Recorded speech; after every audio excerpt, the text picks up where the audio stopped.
Good afternoon, everyone, and welcome to today's Entrepreneurship Speaker Series featuring Emma Willis, who is the Chief Operating Officer at Venture Noire, which is a nonprofit focused on connecting corporations with communities to improve Black business health. She is also a prominent social impact advocate, and Emma's other notable experiences include work as the COO of Suchi, which provides tax advantage savings plans to promote debt-free education, and senior strategy from MHP, which is a digital marketing agency. My name is Rebecca Manning. I will be your moderator for this discussion. I am a chemical biological safety specialist at EHS. I'm also a part-time student in the Dual Masters for Public Health and Nutrition program, as well as the founder of Health Education Advocacy Link, which is a health communication and patient empowerment startup. So to start us off, I have a couple of questions around your previous experiences in this field.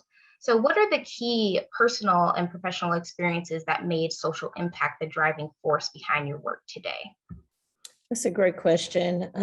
I'll have to say this started very early on for me. I was raised in a fairly political family, and everything about my life has always been about service and advocacy for others. So started fairly early on. I was that little girl that was always drugged to a political rally or campaign. I was even the one holding the signs on the side of the street sometimes, and just a very active church life as well. And because of that unique position, I've always been in a space of wanting to drive and increase impact and having empathy for others. So really my work just stems from how I was raised and the community I was brought up in. Awesome, that's amazing. And we know that there's a face to entrepreneurship, which can promote biases at times and leave less room for accommodating those who don't fit this mold. Can you speak to how you've seen the lens or landscape of entrepreneurship evolve over time? Oh, I will say that's an interesting question, and it's probably fairly complex and is based off of where you live and what you know as an entrepreneur, right? I'd be quick to say that, entrepreneurs look like an array of individuals. It's a rainbow. One thing I'll tell you is a lot of times people are actively entrepreneurs and have no clue that that's what they're doing. So I'll tell you that the lens of an entrepreneur is one that is still being defined and shaped. We know them to be the people that are willing to risk it all for success and the ability to innovate and spearhead new ideas and in changing the world. So I would say entrepreneurs is really just a lens that is starting to close in. We're giving more emphasis and energy and focus on the people who are actually the heartbeat of America, right? So right now it's the discovery process for America. It's a renaissance period. So we know a good deal about entrepreneurs historically and how our country was shaped. It was entrepreneurs. We just maybe not have called it that, but it's entrepreneurship. So I would say it hadn't really changed. It's really about the focus and intention now that we have on being able to highlight these individuals and the work that they do to really bring together the communities around the country. Right, that's definitely a great point. And we see this diversity reflected in our everyday lives and how the field is evolving, especially science and tech. So we know also that people choose entrepreneurship for various reasons. The decision may come out of a need, a passion, or even curiosity. However, the initial decision to become an entrepreneur has lasting effects on the individual, the community, or even the industry. So we've seen this reflected in COVID-19 as kind of the prime example of this. So how have you seen these decisions to enter entrepreneurship affecting the scalability and sustainability of ventures today? Really good question. And I think a lot of what we see is necessity, right? I think COVID did a great deal to make people have to move in ways they weren't traditionally, I think, taught to move. So COVID was the great levelizer of America here recently. It's just a major movement in our society and how things have changed. And last year, there were a lot of people who were displaced and out of work. And they knew in order to make ends meet, they were going to have to do something that was drastically different from going into office and getting a paycheck on a regular basis. And I think what happened in COVID is people had to rely on their gut or their instincts to be able to make a difference in their lives. So if we wanted to continue to eat, have shelter over our heads, we saw a lot of people turn to retail or e-commerce in order to make it through COVID. And I think what a lot of Americans found out is they too are capable of being entrepreneurs. But what I think we need to give attention to is the saturation of entrepreneurship. And a lot of the stats that support that, a lot of people traditionally will not make it. But I think we're having to pay real close attention to what came out of COVID and what entrepreneurship is actually getting ready to turn into. I do this work and I always have to pay attention to the trends. There's only so many people, sauces, skincare, healthcare, clothing that we can consume because we are a consumer-based economy. So if everybody on this call is an entrepreneur, I actively probably won't purchase a good deal of your goods if you all are doing the same thing, right? And so we're starting to step into this space where we are going to have to be light on the amount of entrepreneurs we pop out. We do need people to be entrepreneurs, but then when it comes to scale, we need people that are willing to take that risk to level up, and not everybody's suited for that. In our conversation yesterday, I was saying, we talk to entrepreneurs every day, and very few of those individuals are actually interested in growing their company and really having true economic impact in the space that they happen to take up. And what we're talking about right now is the job creation, the responsibility of actually being an entrepreneur and being able to bring jobs and some form of quality of life to the spaces that you take up or inhabit. That's like the next phase of this. And I think a lot of people aren't ready for that next level. We're really good at being a creator in a consumer-based society, but a lot of times we aren't ready for the next phase of scale, growth, and more risk. And I think that's what we're getting ready to have to turn the conversations to, is who's actually ready to be the next Bezos or Sam Walton. And very few people are willing to take that type of plunge. So we're still in a discovery period is what I'll tell you around a lot of this. Saturation in the market space is one thing I'm always concerned about in terms of entrepreneurs. I love all of my founders, but there's only so much we can do in the incubation space when it comes around to me having 7 skincare lines in one spot. It's a really hard thing to move, and it's a hard conversation to have with your founders when you realize that on the other side of that, we're going to have drastically different conversations about what it's going to take for you to get to the next level if that's something you desire. And it's all of that reality that, I have to face on a day-to-day basis in terms of what it is that we want to do in launching healthy Black companies. It's really the honesty and the transparency of the work and what you have to do as an individual to really make it. Right. That's a really great point. And going off of that, we spoke at length about understanding the difference between entrepreneurship in theory versus entrepreneurship in practice. With this distinction in mind, what systems do you feel could work more synergistically in secondary and higher education institutions seeking to encourage entrepreneurship in communities of color? That's a really good question. I think one, let's start with how the country is shaped and what we actually see within these institutions. Historically, we still are at an all-time low on minorities attending higher education institutes. So there's probably still a lack of diversity in some of these spaces. I think the next thing in that conversation to consider is really who your entrepreneurs are right now. They aren't traditionally at this point in time people who have who've graduated from a 4-year institution. So I think this is why you see the programs like at CASE and some other schools having to go back in and reach into the community to identify those individuals. So when it comes down to entrepreneurship, I think we're being tasked with redefining how we educate and grow the people who want to move in this space and in this way. I'll tell anybody in a heartbeat, I didn't have a single course in college that prepared me for entrepreneurship. I didn't. And it's really about the application of entrepreneurship that you lack within an institution or within 4 walls. You don't get to practice that too much because there's a balance of finishing that education and getting that degree versus being able to go out and spend 24 hours of each day pouring it into a company or a career that you want to have for yourself externally. And so it's the reconciling of those things that I think we have to come to. And that's a collaborative effort. It's going to take their universities and the community to come together to be able to figure out how we do more of both. And I think now we're in a unique position, and I'd be interested to see what school looks like in the next 5 years, because entrepreneurs are now 12 years old. My son's an entrepreneur. He has more Upwork clients than I ever had, clients in my life, and he's 16. And I think it's really amazing what's happening. But what I realize is lacking from my son is business acumen. That's something you can get from school. It's just the basics. And I sit here and I study these things and I'm thinking, for the Michael Goldbergs of the world, entrepreneurship is going to be a very interesting space and a very interesting conversation in the next 5 years. You also have the challenge of the creator economy, right? So we talked about that too yesterday, and it's going to be your YouTube, TikTokers that now have a reverse introduction into entrepreneurship, because guess what? They've already monetized themselves. But then the next thing is getting ready to be, is this actively something I can scale? And that is where the hard question comes in, because I would dare to say you can't, because we know just how fickle that space is. It's here today, gone tomorrow.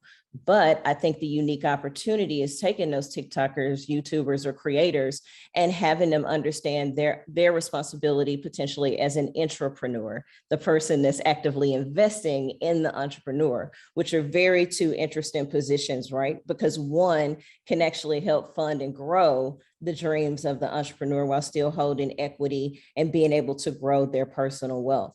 And I think that's what we're doing right now, is understanding that there are individuals who allow the entrepreneurial ecosystem to grow and expand. And that could be your creator community, because now they have these resources over here that can actively, continuously grow and push into our entrepreneurs of tomorrow. And I think it's going to have to be through those lenses and those eyes that we actually see a new wave of investment and, dare I say, venture capital. It's going to have to come from untraditional spaces and people who move in untraditional ways for us to really start elevating and making a movement and a difference in all of this.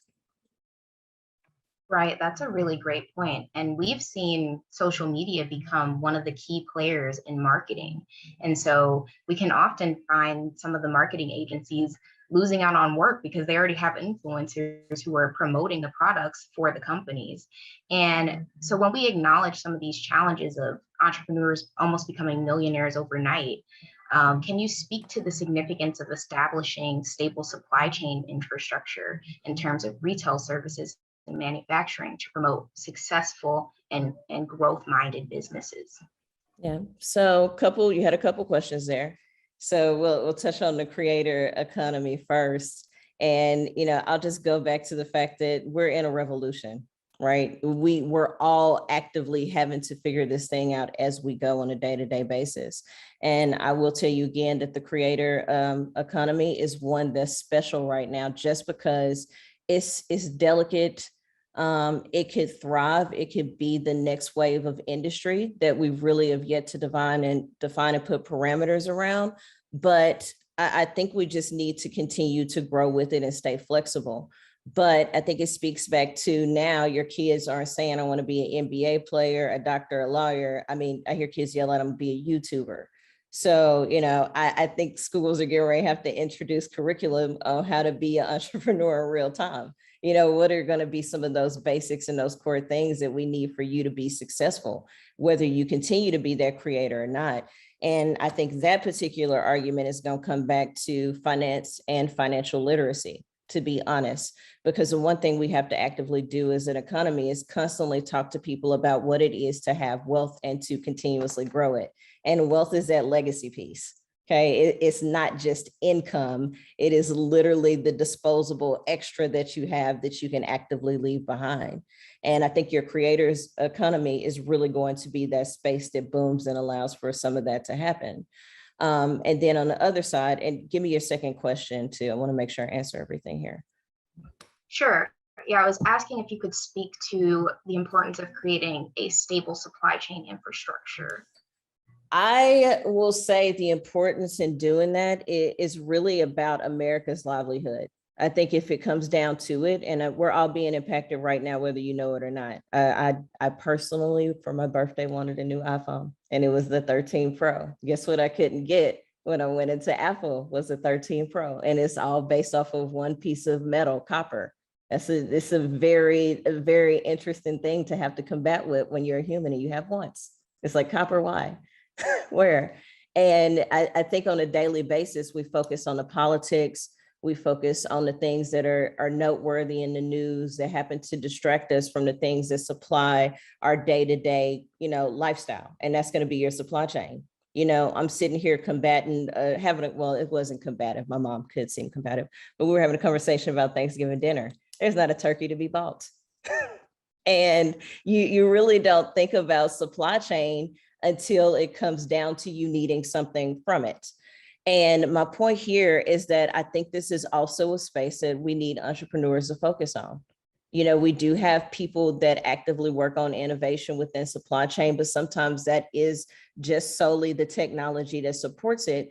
But who is actively at the core of the supply chain to understand logistically how we continue to connect these communities and these countries in order to move goods into places that are lacking or without?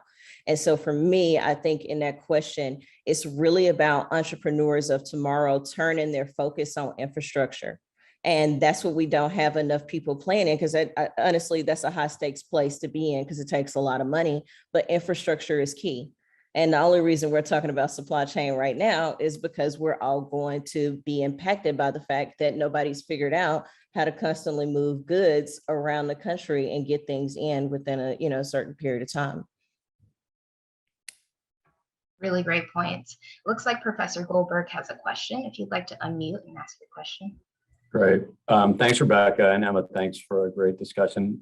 So for those that are watching on Zoom and for those that are on LinkedIn, I encourage you to look up an article. I mean, there was a Crunchbase put out some data around capital raise, particularly as it related to female and underrepresented minority founders. And the news was mixed, right? So, I mean, on one hand, the increase in funding to Black entrepreneurs in the first half of 2021 was a fourfold increase from last year. So progress on one level, but the numbers, the overall percentage of capital that went to Black entrepreneurs was like 1.2%. So obviously incremental progress, but not significant progress. I wonder if you can talk to that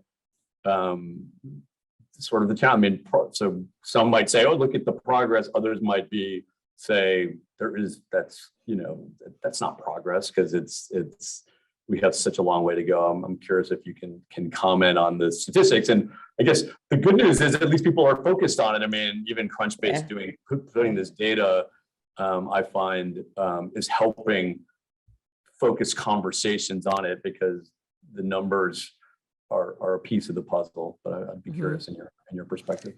I would have to say with that, Michael, is that one, I'm assuming there was some pressure to go out and report that number has upticked from 0.9% to 1.2%. And you sit there and you do the math on 137 billion and you realize just how little that is, and you could probably almost break it down to the check size, right?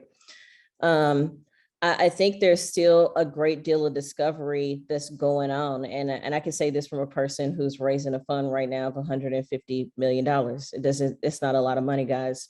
And I can tell you the biggest concern out there is going to be the number of deals that can actively move through that fund. So you're starting to see the investment community, the investor community actively have to seek out these deals in order to make a case for actually spending more.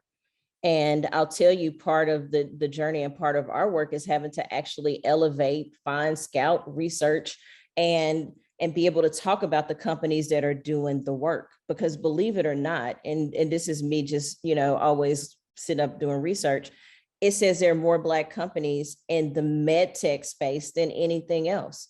I wouldn't know that. That's not a report I readily know. And so when I see 1.2%, I'm thinking, so there's a bunch of deals out there that still could be made, but why aren't these people being discovered?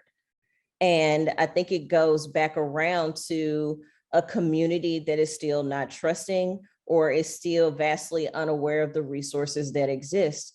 Or on the flip, it could still be back around to the practices associated with some of these funds. I think there's probably a mix of all of those things happening right now.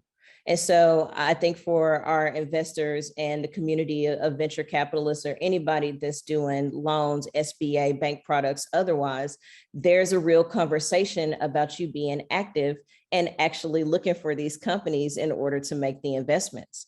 And I'll tell you, we are a fairly lazy society. We're all constantly calling somebody else to see if they've done the work because you don't want to have to do the work. And we're learning that we sit in a unique space and position to be able to support that portion of the narrative. I want to have the CRM that contains all of the Black businesses, and I'm actively doing that right now. You know, it's enough for NAACP saw a need to buy into Angie's List. Did anybody see that? That was actually really smart. So the NAACP is now owns a portion of Angie's List, but guess what NAACP now gets to be? They actually get to be the owner of that directory of Black businesses. Pretty smart.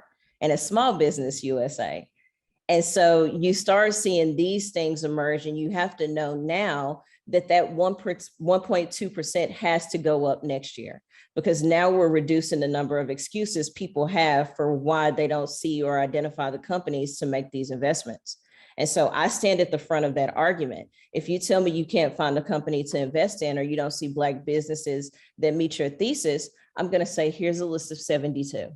Okay, this is where you can start, but I think we have to be responsible in that, Professor Goldberg, is that a lot of times nonprofits, we focus on our work, but we haven't figured out how to share. And I think that's a lot of entities. You know, I had this discussion at Washington University not too long ago about the academy protecting its work and not sharing it.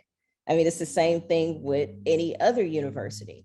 You have to share your research and your findings for us to be able to mobilize and be able to support a change in that narrative. And so I think it's an all fronts call. So we need our VCs, we need our education institutions, we need our economic development councils to all come together and share what they actively know to increase deal flow and opportunities for minority founders. And so I think there are a couple of things that we could do there. That 1.2% does not shock me. Just had a conversation last night about the 2.2% of women who receive funding this year. And I'll tell you guys, I actually think that's a low number, and those checks are probably low too. There are a couple of things there that you can look for in that narrative, but we have tremendous amount of work to do. All that article did for me is let me know that there still is a tremendous amount of money out there, and we have a pipeline problem. We hadn't figured out how to connect to our founders, and we hadn't figured out how to create that entire messaging or marketing campaign around the resources that can be provided to our founders. Amazing answer. And it covered so many bases. And I feel like we can have a whole other discussion just on that topic. It looks like we have another question from Robert, if you'd like to unmute and ask your question. You guys can hear me? Yes. Okay. She kind of like really tapped in on the topic of the question that I had, with the comment of really just more so, it's a question and a comment in the same sense, because it's something to spark the minds to actually piggyback off of what I'm saying.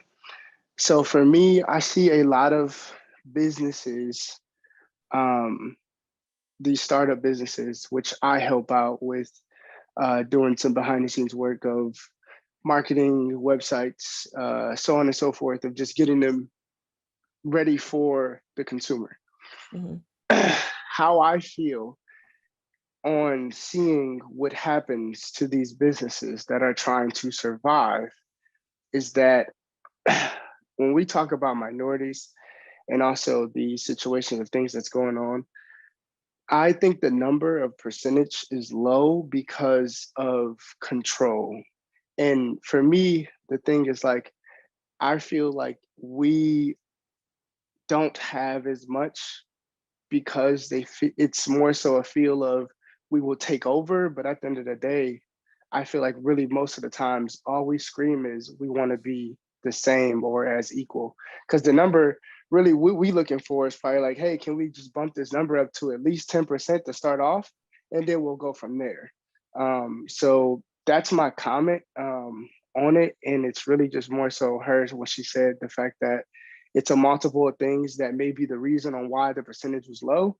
But I feel like if the percentage was just a little bit higher and the money was cycled a lot faster, like big powerhouse places like Atlanta, a big powerhouse place like LA and Florida, that their money cycles a lot faster. The city of Cleveland has way too many talented people, as well as great businesses and ideas and great innovators, but the money is really the portion to why they have not made it to the eyes of the person that is looking for the next pioneer.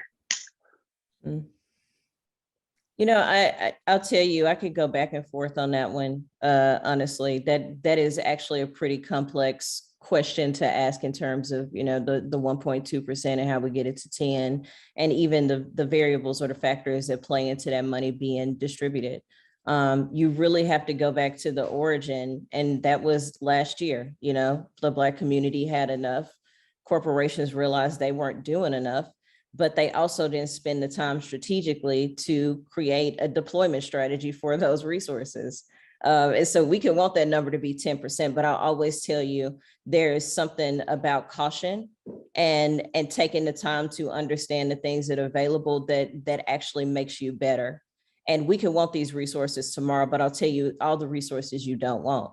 And I'll tell you, for a good deal of our entrepreneurs, if you look at the type of capital that's being deployed, that's mostly venture capital. I'd argue that there are not enough Black businesses that stand ready to actually take venture capital. So really, us creating all of these funds is a conversation in itself. It's the assumption that every Black business is in fact ready for venture capital. And I would tell you right now, Robert, that is not the case. Not everybody should even want venture capital, because some people are actually just business owners, meaning they have no intention to exit. That is going to be a family-held company in perpetuity. It is just going to be a mainstay. Entrepreneurship requires risk, and it requires scale and growth, and it requires an exit. And for a good deal of people in the Black community, primarily, these are not principles or even things that we consider when we start a company. I would tell you, a good deal of the companies we see are born out of necessity, meaning I've lost a job, a major life event occurred, and now I need additional income. Now, whether or not it's a good idea, what I've done, and it's just a placeholder and an opportunity to fill a void in my income, that's one thing. But the companies we actively need to take venture capital are going to be the ones that revolutionize the way we move as Americans. Meaning, you got reg tech, you got fintech, you got all of these spaces we need people to look at. But in order for you to look at these spaces, a lot of times there needs to be some connectivity or education on the issues and the problems that are actively out there that need to be solved. And for the communities who have these startups and some of the businesses, which is why you see so many in service and retail, the barriers of entry are low. The minute I decide that I want to go from just being a service-based company, let's say I do, I'm a janitorial company, okay?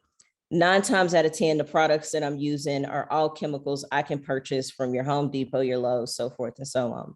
How many of those products that the janitor holds are products that he's created or developed for the sake of being eco-friendly, blah, blah, blah, you name it? That's the founder I need to be able to take that $137 billion that's out there. I don't just need the company with this janitorial, because scaling a service-based company is a very different situation, and you're more likely to take out a debt product. You're going to take out just a standard business loan. You don't need venture capital for that. And so, like, when you present the article of $137 billion with 1.2% of those companies receiving it, you have to really dive into that narrative. That's just a headline. That's clickbait. That's pulling you in. It's getting you fired up. It's getting you upset. But you really have to look at the state of our communities, the founders in them, and really have to ask yourself, are they in fact sitting in a position to take that money? And I would tell you they are not. There is a small fraction of the companies that we actually see that are positioned to take venture capital.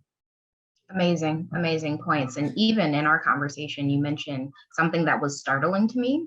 There's only 7 Black-owned manufacturing companies.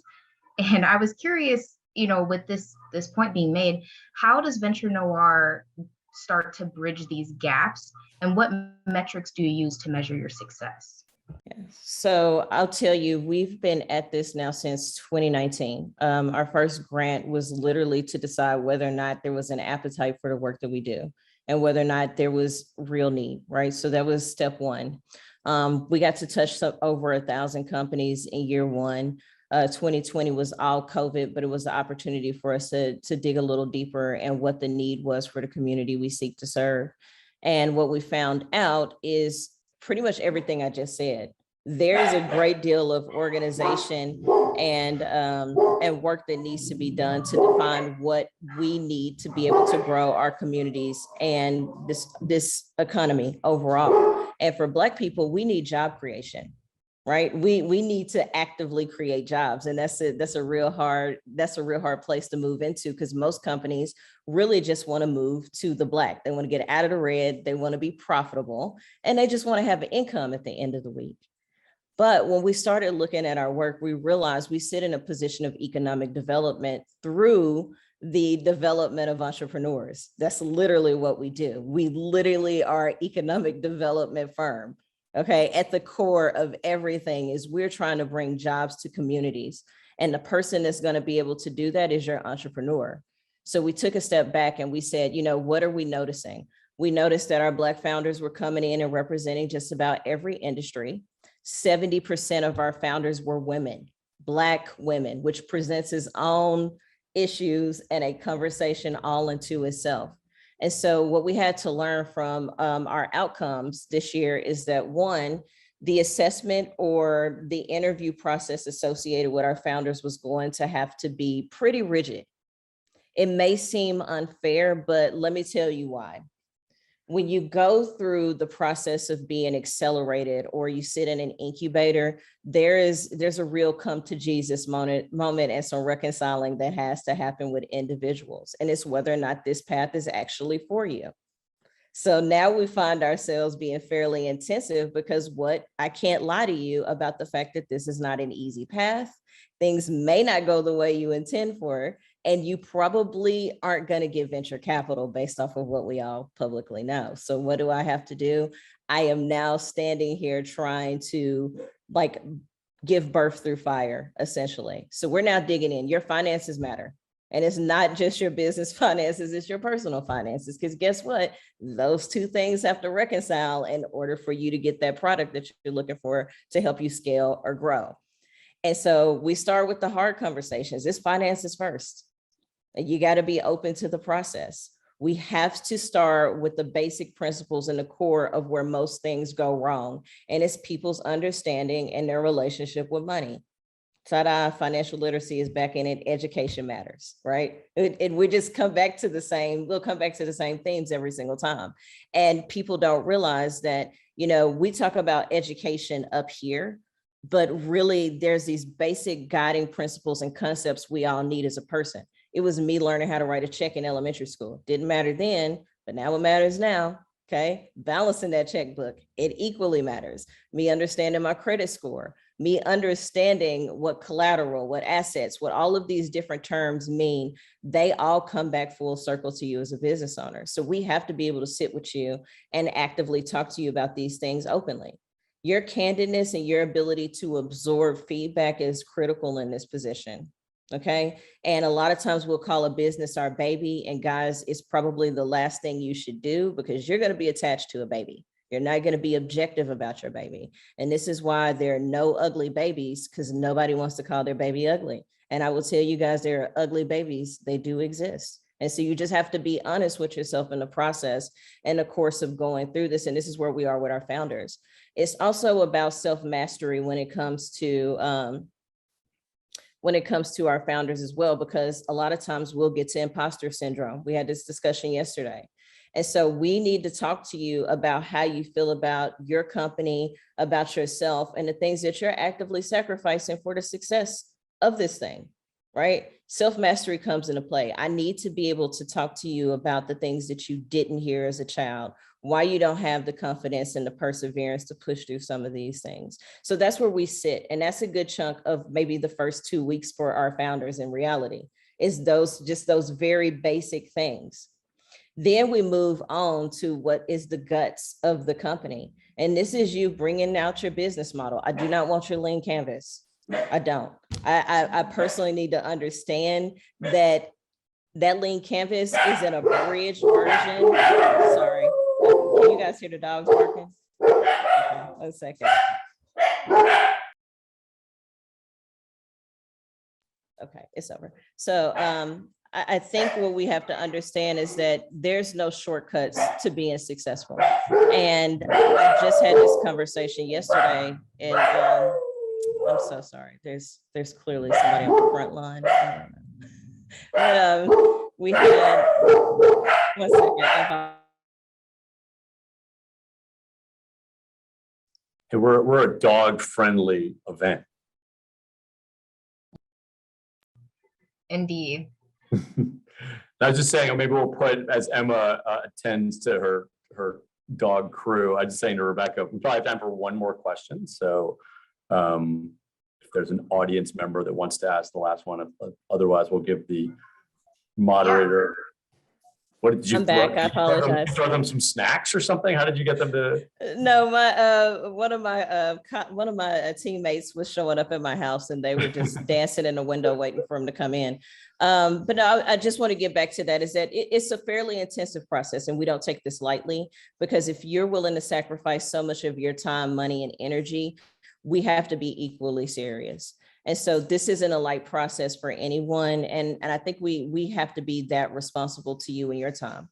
You know, that's why we spend our time raising the money for the program to be as substantial. We bring in experts. We want you to leave knowing that this is your alumni. You literally come back to us for any questions. We build in the support system.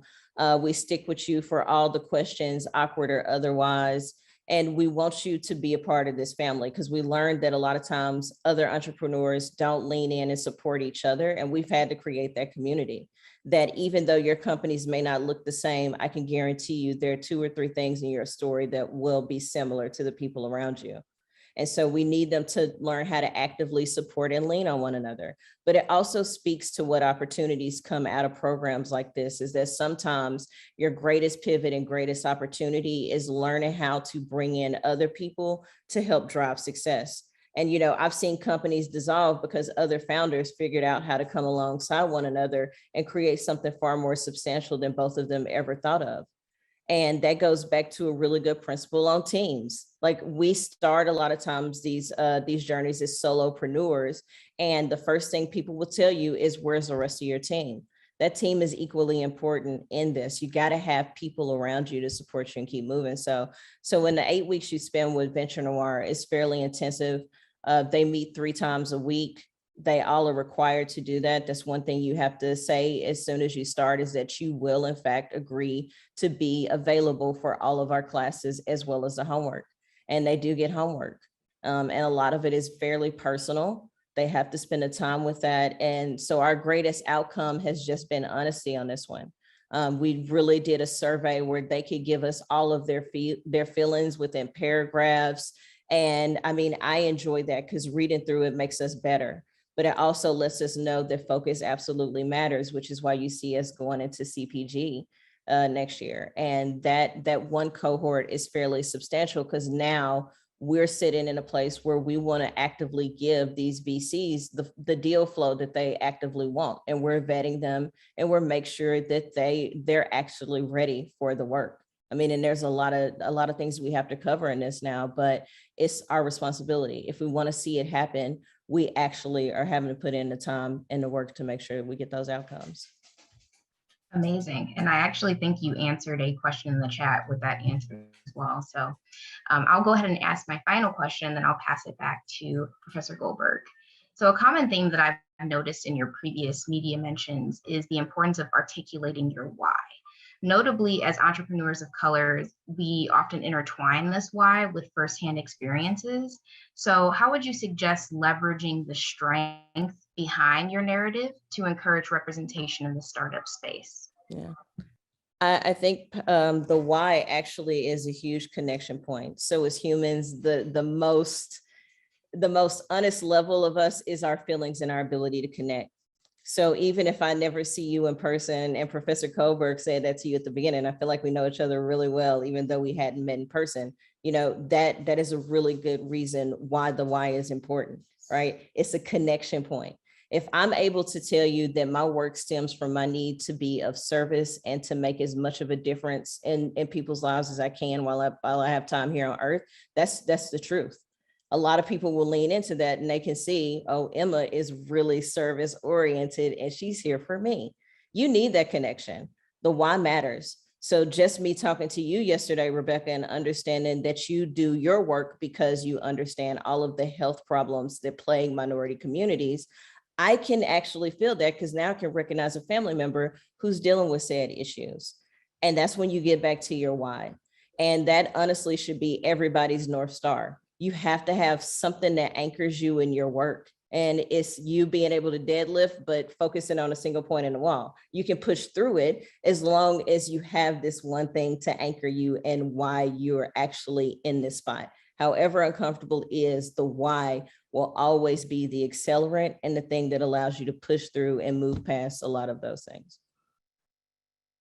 Amazing. So I'll pass it back to Professor Goldberg. I see one other question if you want to address it quickly. Sure. What is the question? Looks like when, let me just read it just for our LinkedIn. Okay. It says, Lindsay had asked, when will the next cohort start for In the Black? So our next cohorts kick off in March. The process for that will start opening applications the second week in December. And then we'll move through our interview processes, and I'll make sure I share that information back with the case team here so that they can push that out. Awesome.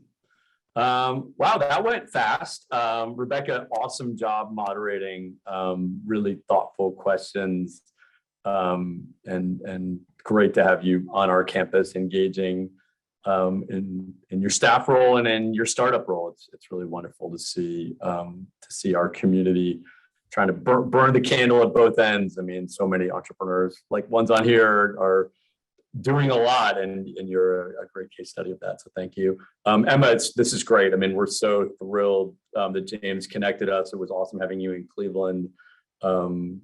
Great discussion today. Glad folks could come out. I did share, and thank you. Rebecca shared the website here on Zoom. It's venturenoire.org, just for anybody who's watching on LinkedIn as well. We have a couple more events this year. We're sort of winding down as the semester ends and the holidays approach. Robert, I did put in the chat, you had mentioned Atlanta. Monica Hooks is a friend of mine from Wharton, is Atlanta's executive director for their women's entrepreneurship initiative. So, and she's a former exec in the music and media business. So join us on December 1st at noon, and you can talk to Monica about what's working well in Atlanta or what things we might learn from a place like Cleveland. So with that, have a wonderful Thanksgiving if we don't connect before then, and a great holiday season. And Emma and Rebecca, thank you both for your time. Thank you. Thank you guys. I appreciate it. Thanks. Have a great one. Bye.